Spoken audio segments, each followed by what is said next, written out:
Hello. It's the day after Memorial Day. Sitting in my office, just catching up a little bit after a couple days off. What an awesome country we live in, where we can take time to honor those that have paid the ultimate price so that we can have freedom. My topic today is freedom isn't free, and I wanted to just make a point that right now in our country, there are a lot of people who are down on the military, down on the police, down on authority, whatever it is. And quite frankly, a lot of it is the young people. And my point for today is I think we have to get back to teaching true history. I don't mean revisionist history. I don't mean this crazy stuff they're trying to teach now. I'm talking about how and why this country was founded. Why did people leave Europe to come here? What was going on in Europe that sent them here? What were they after? What were they in search for? They came over as colonists. They were English citizens and presumably content to be that. They were coming over here for a new opportunity, a place where there was more land, more chance to have a successful life. And what happened was, as they got a sense of freedom, they realized the oppression that the English crown was exerting over them. And they got tired of it. And you've heard the stories of the Boston Tea Party and taxation without representation and the historic Midnight Ride of Paul Revere. And these are things that we grew up learning about that are barely mentioned anymore in our country. So people don't understand why we have a country at all. They think it's because of some freedom that they don't even understand. The freedoms that we have because people paid a price. The people that signed the Declaration of Independence, those signers, every one of them suffered greatly for making a stand for freedom. And we've lost the sense of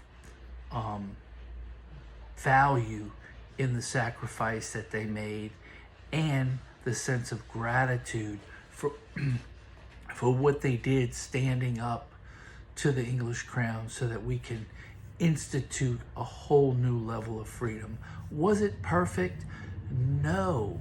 At that time, there were already slaves. Quite frankly, there were slaves all over the world. And the new country, the new continent wasn't immune from that and suffered through that. And we know that. But to focus on the negative part and ignore the positive, where those revolutionary soldiers sacrificed so that we can have freedom and died, put their blood on the soil of the United States of America so we could have a United States of America. And to ignore that is tragic. And then to realize that, was the country perfect? No. Did we have slavery? Yes. Did we fight over it? Yes. Was it an economic situation? Yes. But the reality is that the Constitution that they put forward was able to provide for the ultimate elimination of slavery and the elevation of rights of every single person in this country.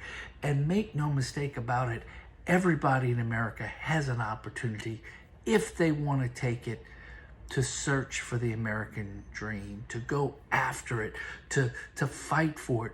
But what happens is people want equality of outcome. It's never going to be equal outcome. It's always equal opportunity. And the more you put in, the more you get out. It's a law of reality that God made the world with sowing and reaping. The more you sow, the more you reap. If you sow laziness and you sow a sense of entitlement, you're not going to get success. You're not gonna get the reward that somebody that sacrifices a part of themselves to ultimately get what they want.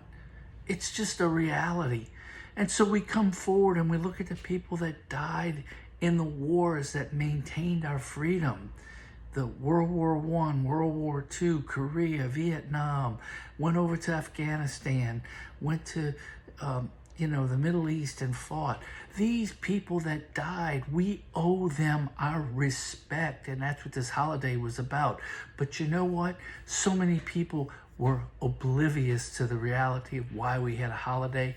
They were just glad that they could barbecue and have whatever they were drinking and have a day off of work. I enjoyed the day off of work.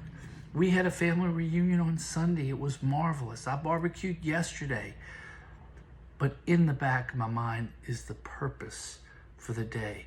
It's remembering those that sacrifice so we can have freedom.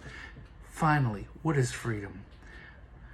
Those people that are satisfied by being in the rut, where they get up every day, go to a job, come home, get up every day, go to a job, come home, and they don't want anything more than that, they don't understand what freedom is. Freedom is the opportunity to strive for something more, to be totally independent. My son right now is looking at the possibility of starting his own business, and I give him total support. What did he tell me? Why do I need to work for somebody else? I feel like I'm hitting my head against the ceiling or the wall and I'm not getting anywhere. How many people out there are like that? And how many people want to break free of that? A lot of people don't. And for those that are satisfied with where they are, great. But stop complaining. Stop complaining if you don't want to invest in yourself through personal self-development. I'm going to throw out there something that I think everybody should do, and that is go get the book by Napoleon Hill called Think and Grow Rich and read it and realize what we're doing to ourselves by continuing to think about and talk about negativity. Let's have an attitude of gratitude. Let's move forward with our own personal success. It comes by investing in ourselves through a program of self-enrichment that starts by reading books that can give you the skills to stand tall above those that are mediocre, because you were born with the seed of greatness in you. God endows all of us with faith and a seed of the ultimate sense of worth. Many of us ignore that sense of worth and focus on how unworthy we are. Every one of us is worthy. You are worthy. Make yourself better. Invest in yourself.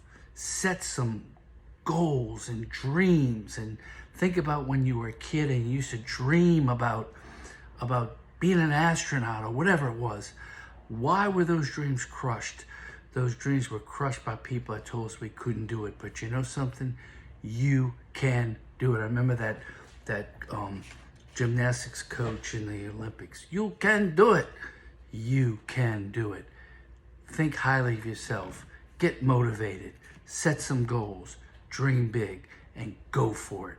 You are a child of a king. You are heir to the kingship. You are a child of God. God bless everybody.